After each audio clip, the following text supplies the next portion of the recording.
નમસ્કાર, real power ન્યૂઝમાં આપનું હાર્દિક સ્વાગત છે। સૌથી પહેલા નજર કરીશું આજના મુખ્ય સમાચાર પર। પાદરામાં માનવતા અને વન્યજીવ પ્રત્યેની સંવેદનશીલતાનું ઉત્તમ ઉદાહરણ સામે આવ્યું છે।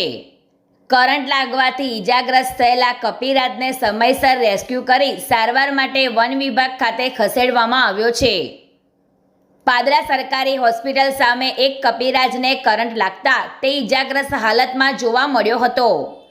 ઘટનાની જાણ થતાં હકની વાત સંગઠનના વિકી શ્રીમાળીએ તાત્કાલિક વન વિભાગ અને પ્રાણીજીવ રક્ષક સંસ્થાને જાણ કરી હતી।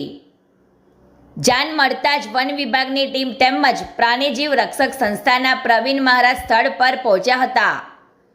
ટીમે સાવચેતીપૂર્વક ઈજાગ્રસ્ત કપિરાજનું રેસ્ક્યુ કર્યું અને સ્થળ પર જ પ્રાથમિક સારવાર આપી હતી।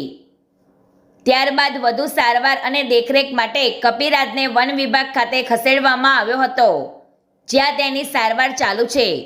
સ્થાનિકોએ વન વિભાગ, પ્રાણીજીવ રક્ષક સંસ્થા તેમજ જાણ કરનાર વિકી શ્રીમાળીની ઝડપી અને માનવતાભરી કામગીરીને બિરદાવી હતી। પ્રકાશ પટેલનો report, real power news, Padra. આજરોજ પાદરા સરકારી હોસ્પિટલ જે જૂની ઓપીડી છે તેની સામુની એક રૂમમાં એક વાંદરો કરંટ લાગેલી હાલતની અંદર મળી આવ્યો હતો, જેની અમે તપાસ કરતા રેન્જ ફોરેસ્ટ આપણી જે પાદરા વન વિભાગ છે તેમને અમે જાણકારી આપી હતી ને સાથે સાથે પાદરાની જીવરક્ષક સંસ્થા એમને પણ જાણકારી આપી હતી। એટલે બંને ટીમ આજે અહીંયા સરકારી હોસ્પિટલે આવી હતી અને બંને ટીમના સહયોગથી ખાસ કરીને પ્રવીણ મહારાજે એ વાંદરાનું રેસ્ક્યુ કર્યું છે અને એ વાંદરાને પિંજરામાં મૂકી અને વન વિભાગને મોકલી આપવામાં આવેલો છે।